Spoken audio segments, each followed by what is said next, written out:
ဆာလာချံအခန်းကြီး9အိုထောင်ရဖျားအကျွန်ုပ်၏စကားကိုနားထောင်တော်မူ၍အကျွန်ုပ်မိတမ်းချင်းကိုဆင်ခြင်တော်မူပါအကျွန်ုပ်၏ရှင်ဘရင်အကျွန်ုပ်၏ဖျားအကျွန်ုပ်သည်ကိုယ်တော်ကိုဆုတောင်းသည်ဖြစ်၍အကျွန်ုပ်အော်ဟစ်သောအတန်ကိုနားထောင်တော်မူပါအိုထောင်ရဖျားနနက်အခါအကျွန်ုပ်စကားတန်ကိုကြားတော်မူရပါ၏နနက်အခါကိုယ်တော်ကိုမျက်မှောက်ပြု၍မျော်လင့်ပါမည်ကိုယ်တော်သည်မတရားသောအမှုကိုနှစ်သက်တော်ဖျားမဟုတ်ဆိုးသောသူကိုလက်ခံတော်မမူမိုက်သောသူသည်အထံတော်သို့မဝင်ရမတရားသဖြင့်ပြုသောသူအပေါင်းတို့ကိုမုန်းတော်မူ၏မူတာစကားကိုပြောသောသူတို့ကိုဖျက်ဆီးတော်မူ၏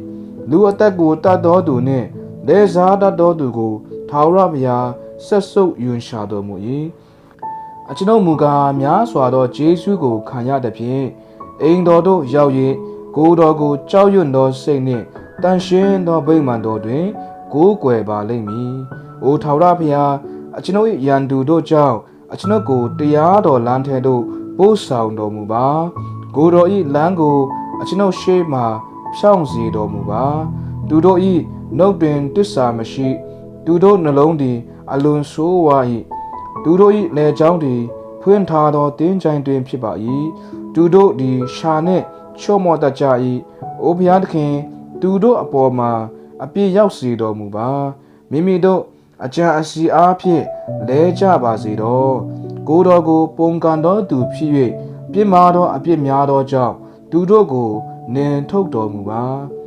ကိုယ်တော်ကိုကိုးစားသောသူမူကားဝမ်းမြောက်ကြပါစေတော့ဆောင်းလျှောက်တော်မူခြင်းကိုခံရ၍ဝမ်းမြောက်ခြင်းနှင့်ကြွေးကြော်ကြပါစေတော့နာမတော်ကိုချစ်တော်သူတို့သည်ကိုယ်တော်ကြောင့်ဝမ်းသာရှင်လန်းခြင်းရှိကြပါစေတော့အိုထာဝရဘုရားကိုယ်တော်သည်ဖြောင့်မတ်တော်သူတို့ကိုကောင်းချီးပေး၍ဂျေဇုတော်အားဖြင့်ကွယ်ကာစောင့်မ